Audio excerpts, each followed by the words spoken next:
Exam ஹாலுக்குள்ள போயிட்டோம். என் friend exam ஆரம்பிச்சு ஒரு 15 நிமிஷம் ஆகுது காலேஜ்ல. சார் அப்படின்னா என்ன இது அக்கௌண்ட்ஸ் பேப்பர் தான் விஸ்காம.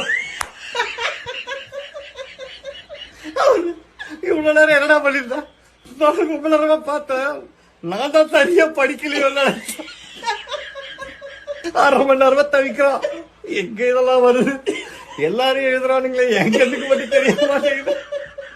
அவனேதான் இன்னொரு எக்ஸாம் போறதுக்கு முன்னாடி கேன்டீன்ல உட்காந்து சொல்லிட்டே இருந்தான், 3வது கொக்கோ கோலா வேணாம் குடிக்காத குடி அப்படின்னு அவன் ஸ்ட்ரா போட்டு குடிச்சிருந்தான். சரி ஓகே எல்லா எக்ஸாம் போயாச்சு. இந்த பெல் அப்படி அடிச்ச உடனே எழுத ஆரம்பிக்கணும். பெல் அடிக்குது காலேஜ். யாருடா கத்தா நெஞ்சு வலிக்குதுதான் நெஞ்சு வலிக்குது. அவர் கொஸ்டின் பேப்பர் பார்த்தாங்க நெஞ்சு வலிக்குதுன்னு டிராமா எல்லாம் பண்ண சந்தேகமால நெஞ்சு வலிக்குது. என் ஃப்ரெண்டு 3 கொக்கோ கோலா குடிச்சிருக்கா, கேஸ் முடிச்சிருச்சு. ஓங்கி தட்டுக்க அவன. உங்களுக்கு பாடம் சொல்லி கொடுக்கற தவிர உங்க முதுகுல வேற தட்டு மாடா.